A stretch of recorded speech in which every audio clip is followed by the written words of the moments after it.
মধ্য ইসরায়েলের রেহভতে অবস্থিত ওয়েজম্যান বিজ্ঞান ইনস্টিটিউট, যেটিকে ইসরায়েলের সামরিক মস্তিষ্ক বলা হয়, সেখানে ইরানের এক ক্ষেপণাস্ত্র হামলায় ভয়াবহ ক্ষয়ক্ষতি হয়েছে।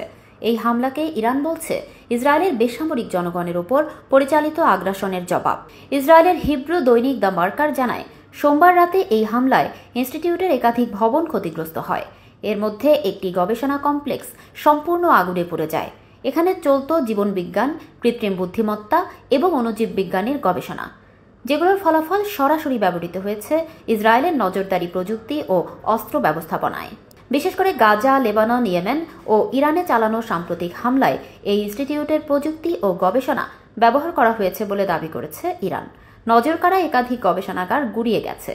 এর মধ্যে অন্যতম ছিল অধ্যাপক এলদাদ জাহর পরিচালিত কোষ জীববিদ্যার গবেষণাগার এবং অধ্যাপক এরান সেগালের এআই ল্যাব, যেখানে যুদ্ধক্ষেত্রে রিয়েল টাইম সিদ্ধান্ত গ্রহণের জন্য নজরদারি অ্যালগোরিদম তৈরি করা হতো। মিলিয়ন ডলারের যন্ত্রপাতি এবং বহু বছরের গবেষণা এক রাতে ধ্বংস হয়ে গেছে। পুড়ে যাওয়া ভবনের কাঠামো, করা ছাদ, ছাই হয়ে যাওয়া বৈদ্যুতিক সংযোগ এবং ছিন্ন ভিন্ন ল্যাব। দ্য মার্কার জানায়, এই হামলা ছিল নির্বিচার নয়, বরং নির্ভুলভাবে পরিকল্পিত। বহু বছর ধরে সামরিক গবেষণাকে বৈজ্ঞানিক ছদ্মবেশে চালিয়ে আসা ওয়েজম্যান ইনস্টিটিউটকে লক্ষ্য করেই এই আঘাত হেনেছে ইরান। এটিকে ইরানের পক্ষ থেকে ইসরায়েলি পারমাণবিক বিজ্ঞানীদের হত্যার প্রতিশোধ হিসেবেও দেখছেন বিশ্লেষকরা। প্রফেসর শ্যারেল ফ্লেইশম্যান বলেন, এ ধরনের গবেষণাগারে এমন উপাদান থাকে যা সংগ্রহে বহু বছর সময় লাগে।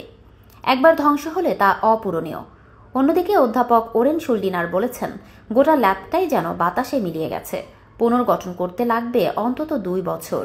বিশ্লেষকরা বলছেন, এই হামলা শুধু প্রতিশোধ নয়, বরং একটি কৌশলগত বার্তা, যেখানে বলা হচ্ছে গবেষণার আড়ালে যুদ্ধযন্ত্র তৈরি হলে সেগুলো আর নিরীহ থাকে না। ইরান স্পষ্ট করেছে, এমন দ্বৈত চরিত্র আর নিঃশব্দে মেনে নেওয়া হবে না।